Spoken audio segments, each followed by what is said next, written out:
Yes, ma'am. I would humbly request everybody kindly mute your mics. जो भी conversation होगा directly into the chat box. Please answer me in the form of yes or no. Please answer me anyone. Please answer me in the chat box so that I can start the session. Fine guys, let's begin the session. आज का session ये 5th session है almost अगस्त के महीने का, जो कि काफी ज्यादा एंड इम्पोर्टेंटली क्रूशली इंपॉर्टेंट है. रीजन पता है इस टॉपिक को उठाने का क्या था? टुडे आज के पूरे दिन में मुझे एक ऐसे क्लाइंट मिले थे जिनको एक स्पेसिफाइड प्रॉब्लम थी कि भाई सेक्शन 61 के अंतर्गत मैंने अपने रिटर्न्स की फाइलिंग नहीं करी है फॉर अबाउट एन ईयर. ठीक है, उनका कहना ये था कि हमने पूरे साल परचेजेस करी है, परचेज करी, लेकिन परचेज तो करी है, उस पर हमने अपनी आईटीसी क्लेम नहीं करी, और दूसरी चीज हमने पूरे साल अपना सेल भी नहीं दिखाया, मतलब एज अ निल रिटर्न दिखाया. कुछ लोगों ने मुझसे एक क्वेश्चन पूछा था, मैडम हम कितने स्पेसिफिक पीरियड तक अपने निल रिटर्न की फाइलिंग कर सकते हैं? तो टू बी वेरी ऑनेस्ट, आप 1 महीने मत रिटर्न फाइल कीजिए सेल्स की, 2 महीने मत करिए, 3 महीने मत करिए, एक्सेप्टेबल है. But more than 6 month it is a situation of doubt. कोई भी डिपार्टमेंटल एक्टिविटी अगर आप जीएसटी रजिस्ट्रेशन या कंप्लाई करते हो तो 6 महीने के अंदर भी आपने अपने बिजनेस का कमेंसमेंट ना किया हो, ऐसा तो हो ही नहीं सकता. तो then in that case department has the right कि वो नोटिस इशू कर सकता है, वो आपसे क्वेश्चन पूछ सकता है. तो सेक्शन 61 के अंतर्गत उस पर्सोनल को, जिसकी मैंने अभी बात बताई कि उसने पूरे साल परचेज तो कर लिया, उसने उस परचेज की आईटीसी भी नहीं ली, और साथ ही जो रिटर्न की फाइलिंग करी है वो निल रेटेड रिटर्न्स की फाइलिंग करी है, जिस पे डिपार्टमेंट में बैठा दी स्क्रूटनी. उन्होंने उन्हें एक नोटिस इशू किया, notice in the form of ASMT 10.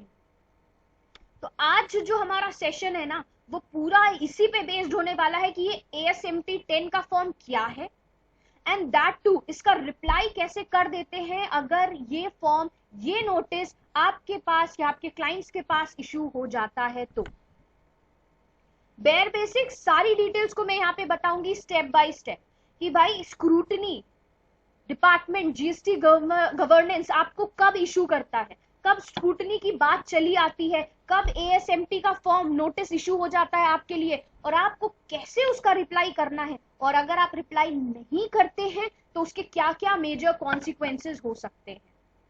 M I clear to everyone? Base ground base story मैंने क्लियर कर दी है कि आज के सेशन में हम इंपॉर्टेंट क्या डिस्कशन करने वाले हैं. Is my voice completely clear? मेरा जो बताया हुआ कॉन्सेप्ट है अगर आपको समझ में आया है, जस्ट सिंपली से येस और नो.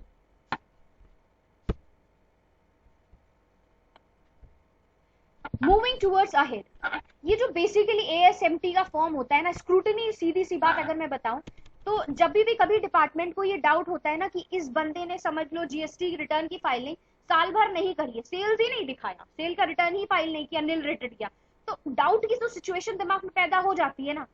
अब भाई कोई फ्रॉडुलेंट मैनर में आईटीसी क्लेम पे करता ही चला जा रहा है, then in that case department की आंखों में कुछ चीजें खटक सकती हैं कि नहीं खटक सकती हैं. अब जैसे कि हमको बहुत सारी चीजें पता है कि अब पर्सनल लेवल पे डिपार्टमेंटल ऐसी एक्टिविटीज में इन्वॉल्व होने वाला है जहां पे इंडिविजुअल बेसिस पे जीएसटी रजिस्ट्रेशन को, जीएसटी के नंबर को ट्रैक किया जा रहा है, जिसके बेसिस पे वो ऑर्डर इशू करते हैं, नोटिस इशू करते हैं, ऑर्डर आता है, उसका रिप्लाई आपको करना पड़ता है, और अगर आप रिप्लाई नहीं करते हो तो आपका जीएसटीआईएन नंबर हो जाता है कैंसिल. और कैंसिल भी वो इतनी आसानी से नहीं करते हैं, जब तक वो आपसे वसूल नहीं लेते जितनी भी लाइबिलिटी आपकी बनती है, तब तक वो आपका फॉर्म नंबर 10 फाइल करने नहीं देते. तो इस बात की गंभीरता को दीजिए, देखिएगा. तो अगर जैसे इस तरीके का फॉर्म आ गया कि भाई हम मान सकते हैं कि प्रीवियस फाइनेंशियल पीरियड में कोविड की सिचुएशन आई हुई थी, तो उस कोविड की सिचुएशन में हो सकता है भाई कि बंदे ने सेल ना करी हो, निल रेटेड सप्लाई उसने दिखा दी, निल रेटेड अपनी सेल्स की रिटर्न दिखा दी, तो हो सकता है वो सेल ना भी हुई. तो इस केस में क्या हमें घबरा जाना चाहिए? क्या उस सिर्फ एक स्पेसिफिक नोटिस की वजह से हमें डर के बैठ जाना चाहिए कि भाई अब मेरा जीएसटीआईएन नंबर हो जाएगा कैंसिल, बात आ जाएगी हमारी फर्म की गुडविल पे, कैसे आगे चलेगा बिजनेस? तो इन सारी चीजों को कैसे डील किया जाए, वही चीज मैं आज समझाने वाली हूँ आज के इस पूरे सेशन में. सो गाइस आपको बहुत ध्यान से समझना होगा क्योंकि ये जो प्रोस्पेक्ट है वो थोड़ा सा इंपॉर्टेंट है। जीएसटी के स्क्रूटनी का नोटिस आता है, ठीक है, तो आप ध्यान से पढ़िएगा कि every registered tax payer must file least their every GST registration की जो रिटर्न फाइलिंग है उसे ऑन टाइम उन्हें फाइल करना चाहिए, ठीक है। सबसे इंपॉर्टेंट चीज है कि उन्हें अपने रिटर्न्स की फाइलिंग टाइमली बेसिस पे करनी चाहिए। ये जो ड्यू डेट्स की कहानी होती है ना, I always in my every commencement, in my every updates, या वो किसी भी सोशल मीडिया प्लेटफॉर्म पे रन कर रहा होता है तो मेरा सबसे ज्यादा इंफेसिस पता है क्या होता है? Due dates. ड्यू डेट्स को कभी आप मिस मत कीजिए। ड्यू डेट्स की खुद में ही बहुत बड़ी इंपॉर्टेंस है। अगर डिपार्टमेंट ने ये बात बोल दी कि भाई 31 अगस्त 2021 आपके जो आप एमएनएसटी स्कीम का यूज करने वाले उसकी लास्ट डेट है, तो उस चीज की महत्वता को आपको समझना पड़ेगा। जिन लोगों की जीएसटीआईएन कैंसिल हो गए हैं और रिवोक नहीं हुए, भाई उनकी सिचुएशन ही अलग है, उस केस में तो हम कुछ नहीं कर सकते। बट अभी भी किसी के कैंसिल नहीं हुए हैं तो प्लीज अपने रिटर्न्स की फाइलिंग कंप्लाई कर लीजिए। You never know, and in fact any professional never knows कि जीएसटी डिपार्टमेंट कितना स्टर्न एक्शन ले सकता है। अगर हमसे कोई पूछे कि मैम ये मेरी कंडीशन है, ये मेरी सिचुएशन है, तो मुझे इतना बता दो कि मेजरली डिपार्टमेंट हमसे क्या क्या वसूल कर सकता है या क्या क्या कंसिडरेबल सर्कमस्टांसेस या एक्सट्रीम क्या हो सकता है, तो मैं क्या कोई भी नहीं बता सकता। नो वन एवर नोज कि डिपार्टमेंट आपसे कितनी पेनाल्टी चार्ज करेगा। हाँ उसकी लिमिट हो सकती है बट किस बेसिस पे चार्ज करेगा किसी को कुछ नहीं पता।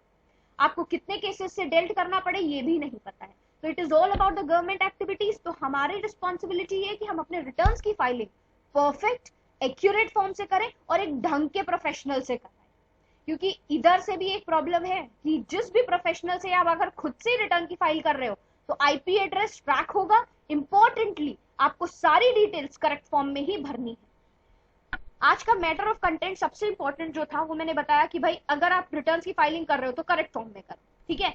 तो इस बेसिस पे क्या होगा, आप सही तरीके से रिटर्न भर रहे हो, ड्यू डेट पे भर रहे हो, तो स्क्रूटनी आने का कोई सवाल ही पैदा नहीं होता। बट इन केस अगर ऐसा हो गया तो what is the scrutiny assessment under GST, ये क्या है बेसिकली, इसमें एग्जैक्टली करता क्या है असेसिंग ऑफिसर। तो ये जो जीएसटी ऑफिसर होता है ना, will thoroughly check your GST returns. एक एक चीज को उधेड़ उधेड़ के चेक करते हैं। फिर ये हर एक चीज, हर एक पैरामीटर्स को चेक किया जाता है, वेरीफाई किया जाता है, फिर करेक्टिवनेस को देखा जाता है कितना एक्यूरेट है। और कोई डिपार्टमेंट अगर एक बार आपको पकड़ लेता है तो उसमें से कमी निकालने से वो बाज नहीं आता। वो एक बार तो चाहेगा कि आप किसी ना किसी प्रोस्पेक्ट में कहीं ना कहीं से एक बार जरूर फंस जाएं। तो इस तरीके से आप समझ सकते हैं कि जीएसटी रिटर्न्स की फाइलिंग आपकी थॉरोली बेसिस पे चेक होती है। This is a simple prospect, इसी को हम स्क्रूटनी कहते हैं, ठीक है। अब देखिएगा क्या आगे लिखा है, the tax pair should admit the differential tax liability. मान लीजिए किसी भी तरीके की डिफरेंशियल टैक्स लाइबिलिटी अराइज हो गई, मतलब ऐसी लाइबिलिटी जो आपको पे करनी चाहिए थी पर आपने पे नहीं की है, अराइज हो जाती है, तो they would ask the respective answer for it in the form of notice.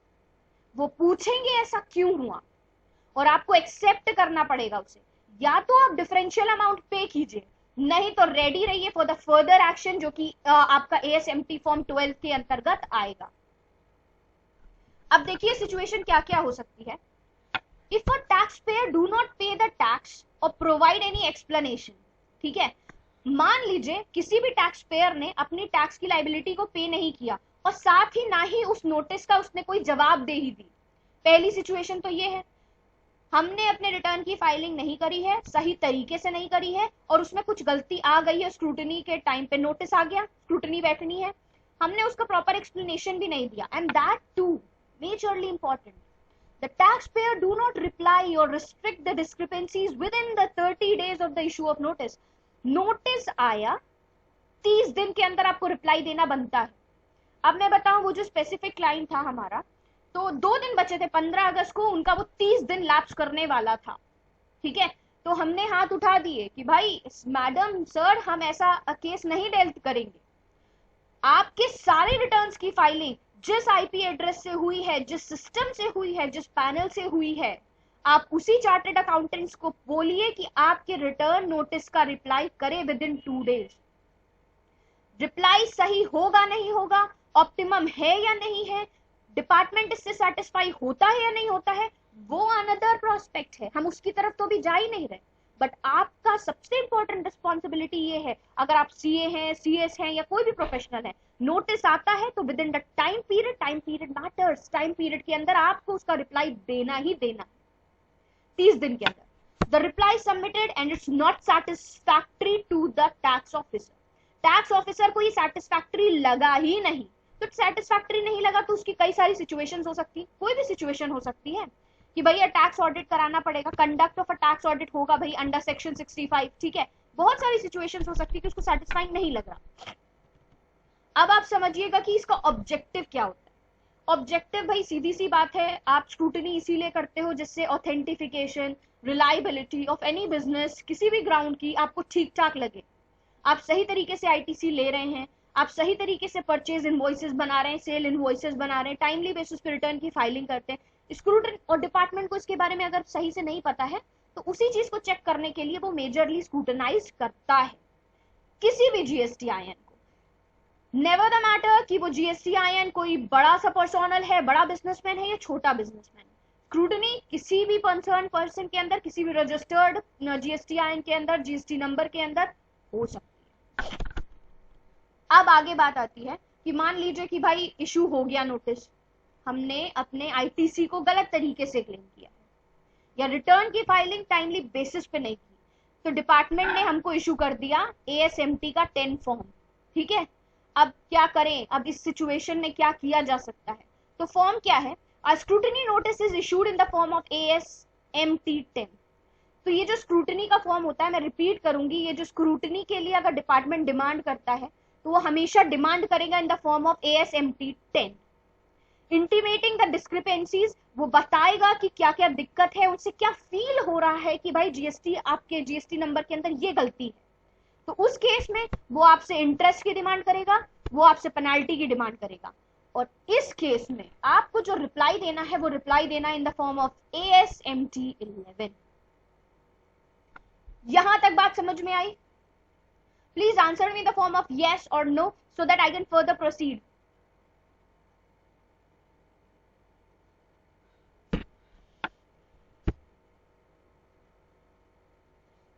Ajay ji, आपको कन्वीनियंटली प्रोस्पेक्ट्स जो मैं बताती हूँ, जो समझा रही हूँ, वो चीजें समझ में आती हैं?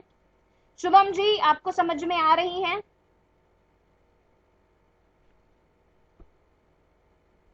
प्रियांक जी, आप पहली बार हमारे सेशन को ज्वाइन कर रहे हैं, आपको प्रोस्पेक्ट्स क्लियर हो रहे हैं? To be very honest with this prospect, honesty is very important. I would request, अगर कहीं पे भी डाउट होता है ना तो आप मुझे रोक के पूछ सकते हैं। सीधी सी बात, अगर डिपार्टमेंट को लगता है कि गलती से आपने कुछ ऐसी एक्टिविटीज कर दी है जो उनके अकॉर्डिंग ठीक नहीं है, ठीक है, तो उन्होंने स्क्रूटनी के लिए नोटिस दे दिया आपको। नोटिस आता किस फॉर्म में है? एएसएमटी 10 के फॉर्म में, ठीक है। उसका रिप्लाई आपको 30 दिन के अंदर रिटर्न बैक करना पड़ता है, किस फॉर्म में?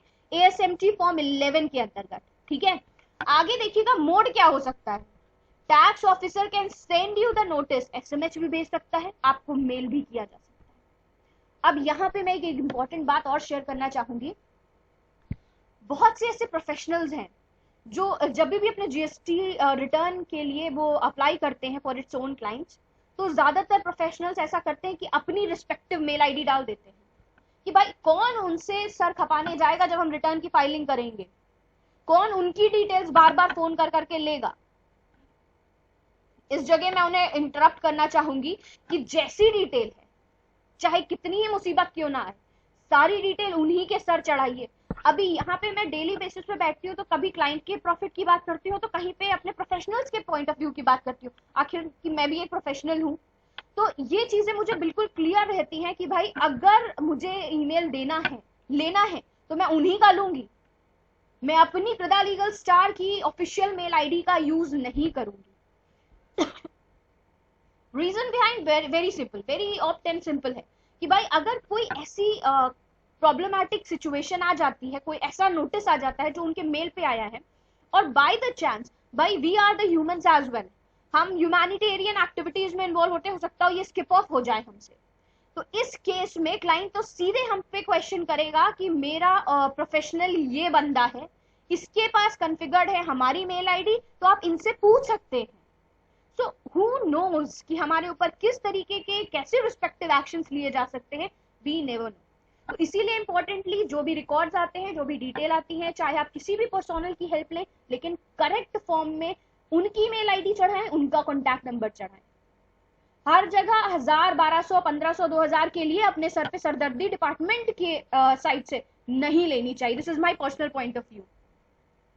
मूविंग टुवर्ड्स अहेड, ये जो टाइम लिमिट स्पेसिफाई करिए, 30 दिन के अंदर आपको रिप्लाई देना है, और अगर इन केस नहीं कर पाते हैं तो आपको एक रिक्वेस्ट दायर करनी पड़ेगी 15 दिन के फर्दर एक्सटेंशन की, ठीक है। अब आगे की बात देखिएगा, व्हाट आर द कंटेंट, क्या होता है ASMT 10 के फॉर्म का। बेसिक डिटेल्स होती है, उसके अंदर आपका GSTIN नेम होता है, एड्रेस होता है, टैक्स पीरियड क्या है, ठीक है, किस तरीके की डिस्क्रिपेंसीज आपने की है, उसकी कुछ झलक सी होती है उसके अंदर, जिसको आपको बताना होता है, मतलब उन्हें पता होता है, और वो आपको बताते हैं, इंटीमेट करते हैं। Particulars of the tax officer, उनका DIN नेम, सिग्नेचर, ये सारी डिटेल्स होती है, तो बेयर बेसिक्स हैं जो सभी को पता होगी। अब ध्यान से देखिए,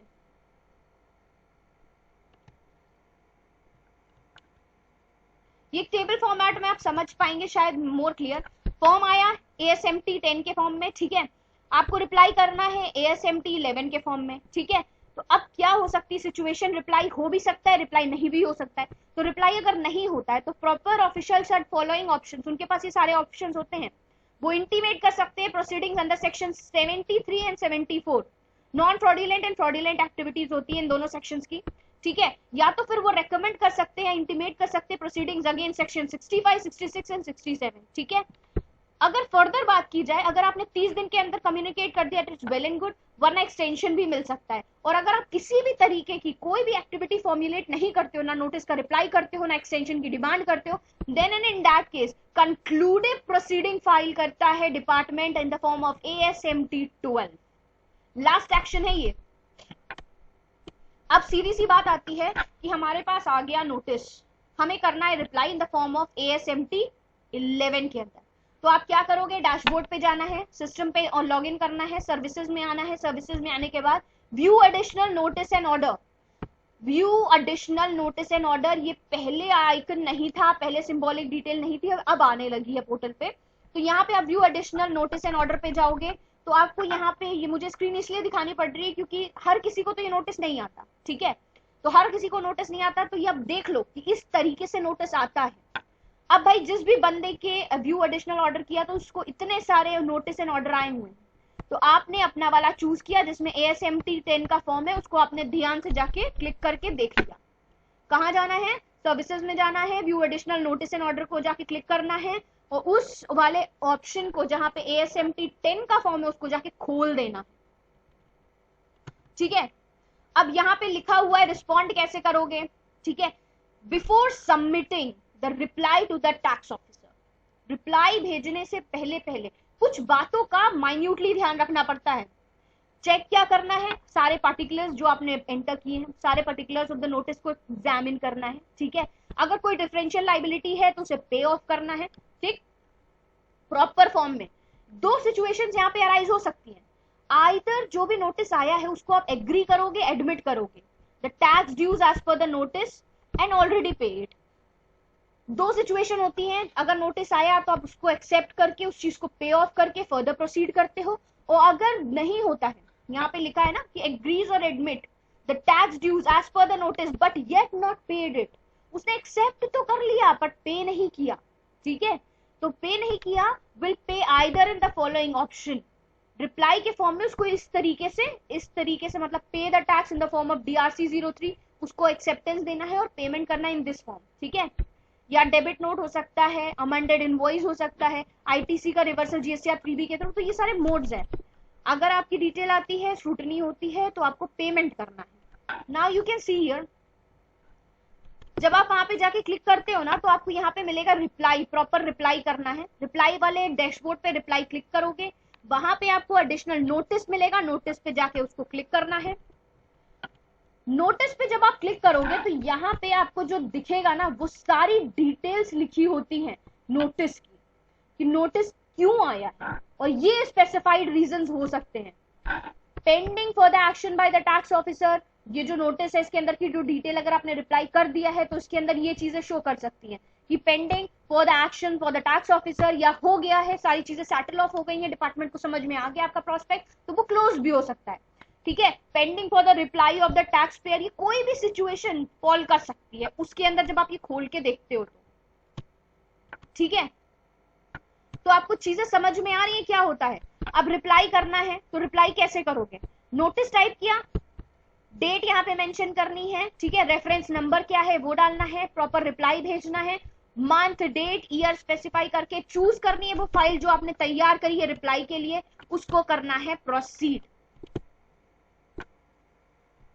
ठीक है, जैसे ही आप फाइल्स को चूज करोगे आपको यहाँ पे क्लिक करना है कि I hereby solemnly effect, check कर सकते हैं कि हम सारी जो डिटेल्स भर रहे हैं, सारे जो रिकॉर्ड्स आए हैं मेरे अगेंस्ट, मैं उसको एक्सेप्ट करता हूं, और फिर आपको इसको प्रोसीड करना है। अपने ऑथराइज सिग्नेटरी में आपका नाम आ जाएगा, आपका प्लेस आ जाएगा, and then you can file it in the form of DSC और डीआर। आप दोनों ही तरीके से कर सकते हो, ईवीसी के थ्रू भी कर सकते हैं, ठीक है, और ये अपना डीएससी के थ्रू भी कर सकते हैं। ठीक है, अगर आप कंपनी रजिस्टर्ड हो तो आप डीएससी के थ्रू जाओगे, ईवीसी के थ्रू भी आप जाके इसका प्रोसीडिंग कैरी फॉरवर्ड कर सकते हो। Is every prospect clear to everyone guys? अच्छा, एक चीज है, एक कॉन्सिक्वेंसेज है कि मान लीजिए कि आपने स्क्रूटनी के नोटिस का रिस्पॉन्ड नहीं किया, ठीक है, तो आपके अगेंस्ट मैंने पहले ही बता दिया है कि आपके पास फिर से एक सो कॉल्ड नोटिस आ सकता है इन द फॉर्म ऑफ DRC 01, और आपकी इस एक्शन को सेक्शन 73 मतलब नॉट फ्रॉडुलेंट और सेक्शन 74 फ्रॉडुलेंट एक्टिविटीज के अंतर्गत इसे एक अपराध माना जाएगा, ये समझ सकते हैं आप, क्योंकि in respective of the fact that कि आपको पता है कि स्क्रूटनी के बाद जो ऑर्डर हमने इशू किया था, जो नोटिस आया है, उसमें स्क्रूटनी की डिमांड करी गई है। आपको नोटिस का रिप्लाई 30 दिन के अंदर करना चाहिए था, जो कि आपने नहीं किया। फर्दर आपने एक्सटेंशन की भी 15 डेज की डिमांड नहीं करी है, ना ही जो भी रिस्पेक्टिव इंटरेस्ट आप देख पा रहे होंगे, इंटरेस्ट या पेनाल्टी की डिमांड की गई थी, आपने उसके लिए भी कुछ भी नहीं किया। Then and in that case ASMT 12 के अंतर्गत डिपार्टमेंटल मजबूर हो जाता है कि वो आपके अगेंस्ट में एक्सटर्न एक्शन ले। तो गाइज, ये था आज का पूरा इंपॉर्टेंट अपडेट, पूरी स्टोरी रिगार्डिंग ASMT 10। अगर नोटिस इशू होता है आपके अगेंस्ट, डिपार्टमेंट ने इशू किया है, और अगर रिप्लाई आपको देना है तो वो देना in the form of ASMT 11, और अगर इसके बावजूद भी आप कुछ नहीं करते हो तो फर्दर एक्शंस लिए जा सकते हैं by the department.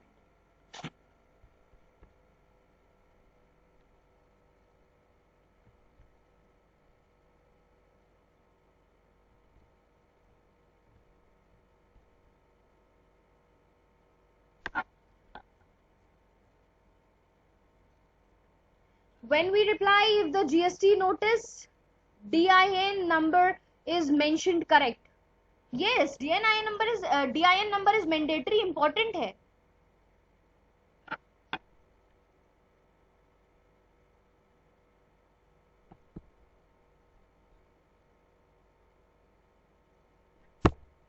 Anything else guys? आज के लिए बस इतना ही, आज सेशन को यहीं पे एंड करते हैं। होपफुली आपको ये प्रोस्पेक्ट, ये ASMT 10 का फॉर्म, 11 का फॉर्म और जो फर्दर एक्टिविटीज ली जा सकती है वो सारी डिटेल्स क्लियर हो गई होंगी। कल के सेशन में रिस्पेक्टिवली 9:30 PM हम फिर से मिलेंगे। If the DIN number is not mentioned, then hopefully there may be a chance कि आप उसका रिप्लाई मत दीजिए, बट द मेजरली कि अगर DIN मेंशन्ड है, प्रॉपर फॉर्म में है, तो आप उसका रिप्लाई कर सकते हैं। So guys, आज के लिए बस इतना ही। For the time, I'm leaving the session. Keep yourself safe, sound and healthy. Till then, bye bye. Thank you so much.